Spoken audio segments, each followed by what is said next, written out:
அரியலூரில் 15 வயது சிறுவன் ஓட்டிய டிராக்டர் மோதி 2 வயது குழந்தை உயிரிழந்த சம்பவம் சோகத்தை ஏற்படுத்தியுள்ளது.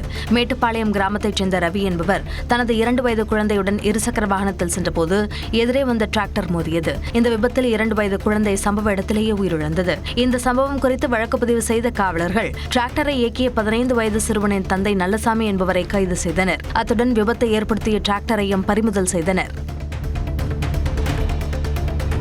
மயிலாடுதுறை தருமபுரம் ஆதீன திருமணத்தின் வைகாசி பெருவிழா சிகர நிகழ்ச்சியான பட்டண பிரவேசம் நிகழ்வை எதிர்த்து விடுதலை சிறுத்தைகள் கட்சியினர் ஆர்ப்பாட்டத்தில் ஈடுபட்டனர்.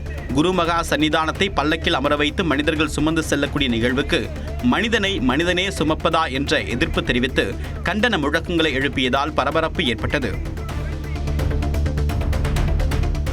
வேலூரில் தமிழ்நாடு ஆசிரியர் முன்னேற்ற சங்கத்தின் சார்பில் ஓய்வு பெற்ற ஆசிரியர்கள் மற்றும் பொதுத் தேர்வில் சாதனை படைத்த மாணவர்களுக்கான ஐம்பெரும் விழா நடைபெற்றது.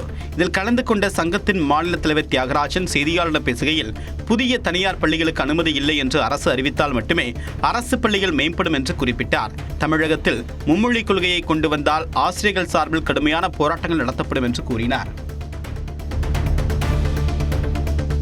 சிவகங்கை மாவட்டம் கீழடியில் நடைபெற்று வரும் 11ஆம் கட்ட அகழாய்வில் முதன்முறையாக கைப்பிடியுடன் கூடிய செந்நிற சுடுமண் பானை கண்டெடுக்கப்பட்டுள்ளது. கஜேந்திரன் என்பவரது நிலப்பகுதியில் நடைபெறும் அகழாய்வில் இதுவரை செங்கல் கட்டுமானங்கள், கழிவுநீர் வாய்க்கால்கள், சுடுமண் பொருட்கள், பாசி, தக்களி உள்ளிட்ட பொருட்கள் தொல்லியல் சான்றுகளாக கிடைத்துள்ளன. தற்போது கண்டெடுக்கப்பட்டுள்ள இந்த பானை சுமார் 1.5 அடி உயரம் கொண்டதாகவும் இரு புறங்களிலும் கைப்பிடி அமைப்புடன் இருப்பதாகவும் தெரிவிக்கப்பட்டுள்ளது. இது திரவங்களை சேமித்து வைக்க பயன்படுத்தி இருக்கலாம் என ஆய்வாளர்கள் கருதுகின்றனர். கிருஷ்ணகிரி மாவட்டம் ஓசூர் மற்றும் தென்பெண்ணை ஆற்று நீர்பிடிப்பு பகுதிகளில் பெய்து வரக்கூடிய மழையால் கிழவரப்பள்ளி அணைக்கு நீர்வரத்து 1228 கனஅடியாக அதிகரித்துள்ளது. உபரி நீர் ஆற்றில் திறந்துவிடப்பட்டுள்ள நிலையில் கர்நாடக எல்லை பகுதி தொழிற்சாலை கழிவுகளால் ஆற்றில் பனிப்பொழிவு போல பயங்கர ரசாயன நுரைகள் குவிந்து மிதக்கின்றன.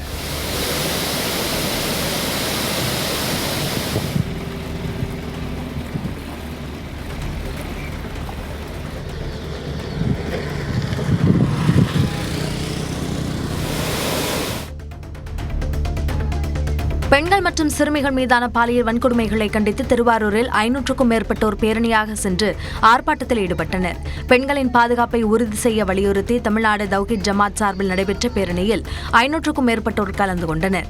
தெற்கு வீதியில் தொடங்கி கீழ வீதி பனகல் சாலை வழியாக திருவாரூர் புதிய ரயில் நிலையத்தில் நிறைவடைந்த பேரணியில் கண்டன முழக்கங்கள் எழுப்பப்பட்டன. வார விடுமுறையொட்டி கொடைக்கானலில் சுற்றுலா பயணிகளின் வருகை அதிகரித்தது. குணா குகை, பைன்மரச்சோலை, தூண்பாறை உள்ளிட்ட இடங்களில் அடர்ந்த பனிமூட்டமும் மிதமான வெப்பமும் மாறி மாறி நிலவிய நிலையில் இதமான காலநிலையை அனுபவிக்க சுற்றுலா பயணிகள் குவிந்து அனுபவித்து மகிழ்ந்தனர்.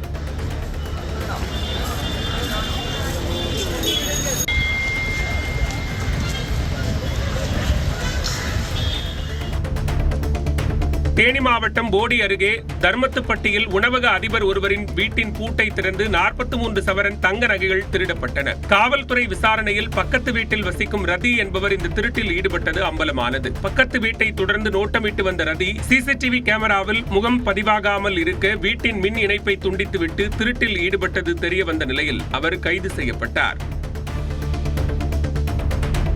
ஆந்திராவிலிருந்து தமிழ்நாட்டிற்கு போதை மாத்திரை கடத்திய வழக்கில் 6 பேரை காவல்துறையினர் கைது செய்தனர். பெரியபாளையம் காவல் நிலைய எல்லைக்குட்பட்ட பகுதியில் காவல்துறையினர் வாகன சோதனையில் ஈடுபட்டனர். அப்போது சந்தேகத்திற்கிடமாக வந்த 2 பேரை விசாரித்ததில் அவர்களிடம் 200 போதை மாத்திரைகள் இருப்பது தெரியவந்தது. அதேபோல ஊத்துக்கோட்டையில் 2 கைது செய்த காவல்துறையினர் அவர்களிடமிருந்து 300 போதை மாத்திரைகளை பறிமுதல் செய்தனர். சிவகங்கை மாவட்டம் சாலை கிராமம் அருகே 4 வயது சிறுமிக்கு பாலியல் தொல்லை கொடுத்ததாக 15 வயது மற்றும் 12 வயது சகோதரர்கள் கைது செய்யப்பட்டனர். சாலை கிராமம் அருகே உள்ள ஒரு கிராமத்தில் 4 வயது சிறுமிக்கு 15 வயது மற்றும் 12 வயது உள்ள 2 சகோதரர்கள் பாலியல் தொல்லை கொடுத்ததாக கூறப்படுகிறது. இதுகுறித்து பாதிக்கப்பட்ட சிறுமியின் பெற்றோர் அளித்த புகாரின் பேரில் 2 சிறுவர்களை காவலர்கள் கைது செய்தனர். சேலம் மாவட்டம் ஏற்காட்டில் வார இறுதி விடுமுறையை முன்னிட்டு சுற்றுலா பயணிகள் குவிந்தனர். தமிழகம் மட்டுமின்றி கேரளா, கர்நாடகா, ஆந்திரா மற்றும் புதுச்சேரி உள்ளிட்ட பகுதிகளிலிருந்தும் ஏராளமானோர் குடும்பத்துடன் வருகை தந்தனர். ஏற்காடு ஏரியில் படகு சவாரி செய்து மகிழ்ந்த சுற்றுலா பயணிகள் அண்ணா பூங்கா, ஏரி பூங்கா, ரோஜா தோட்டம், தாவரவியல் பூங்கா, ஜென்சீட், பக்கோடா பாயிண்ட் மற்றும் சேர்வராயன் கோவில் உள்ளிட்ட இடங்களையும் சுற்றி பார்த்து ரசித்தனர். நாகை மாவட்டம் கீழ்வேலூர், தேவூர் உள்ளிட்ட பகுதிகளில் கடுமையாற்றை முழுமையாக ஆகாயத்தாமரை மூடியிருப்பது விவசாயிகளுக்கிடையே கவலையை ஏற்படுத்தியுள்ளது. ஆறு சுமார் 10 கிலோமீட்டர் தூரத்திற்கு அடர்த்தியான ஆகாயத்தாமரையால் மூடப்பட்டிருப்பது ட்ரோன் காட்சிகளின் மூலம் தெரிய வருகிறது. இதனால் ஆற்றின் நீரோட்டம் முற்றிலும் முடங்கி பாசன நீர் செல்ல முடியாத நிலை ஏற்பட்டுள்ளது. இதன் காரணமாக ஜூன் 12ஆம் தேதி மேட்டூர் அணையில் தண்ணீர் திறந்தாலும் விவசாயத்திற்கு பயன் இல்லை என்று விவசாயிகள் வேதனை தெரிவிக்கின்றனர். திருவாரூர் சுற்றுவட்டார பகுதிகளில் இடி மின்னலுடன் கனமழை கொட்டி தீர்த்தது. காலையில் வெயில் வாட்டிய நிலையில் மாலையில் திடீரென கருமேகங்கள் சூழ்ந்து மழை பெய்தது. புலிவலம், மாங்குடி, வடகரை உள்ளிட்ட பகுதிகளில் பெய்த மழையால் இதமான சூழல் நிலவியது.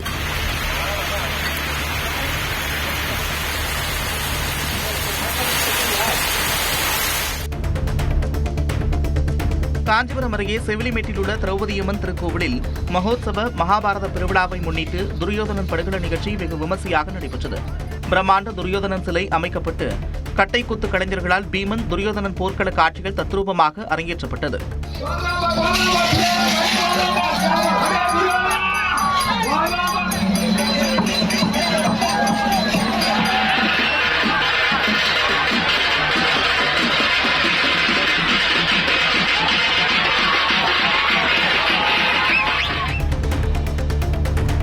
சேலம் மாவட்டம் சங்ககிரி அருகே நுழைவுத் தேர்வு எழுதச் சென்ற மாணவன் சாலை விபத்தில் உயிரிழந்த சம்பவம் சோகத்தை ஏற்படுத்தியுள்ளது. நாமக்கலைச் சேர்ந்த ஹரி கௌசிக் என்பவர் 12ஆம் வகுப்பில் 564 மதிப்பெண்கள் பெற்று தேர்ச்சி பெற்றிருந்தார். இந்த நிலையில் IASER நுழைவுத் தேர்வு எழுதுவதற்காக தனது அண்ணன் ஹரி சுகனுடன் இருசக்கர வாகனத்தில் வெப்படையிலிருந்து காக்காபாளையம் நோக்கிச் சென்றார். அப்போது வைகுந்தம் கீழக்கடை என்ற இடத்தில் முன்னால் சென்ற லாரி மீது இருசக்கர வாகனம் மோதியதில் மாணவர் ஹரி கௌசிக் சம்பவ இடத்திலேயே உயிரிழந்தார்.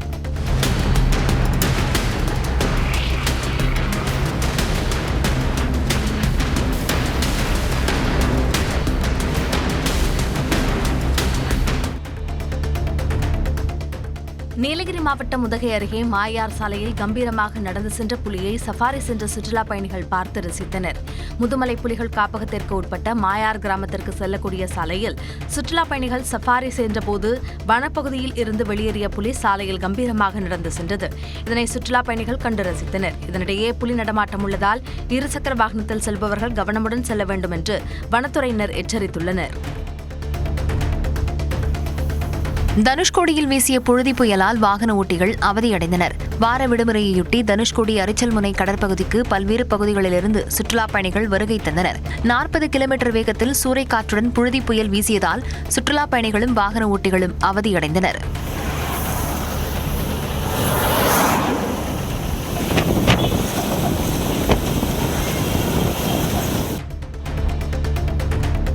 விருதுநகர் அருகே உடல்நலக்குறைவால் உயிரிழந்த காவல் ஆய்வாளர் முருகனின் உடல் 21 குண்டுகள் முழங்க அரசு மரியாதையுடன் தகனம் செய்யப்பட்டது. வெள்ளூர் கிராமத்தைச் சேர்ந்த முருகன் நெல்லை மாவட்டத்தில் காவல் ஆய்வாளராக பணியாற்றி வந்தார். சிறுநீரக பாதிப்பு காரணமாக மருத்துவமனையில் அனுமதிக்கப்பட்டதை அடுத்து சிகிச்சை பலனின்றி உயிரிழந்தார். அவரது உடல் அரசு மரியாதையுடன் சொந்த ஊரில் தகனம் செய்யப்பட்டது.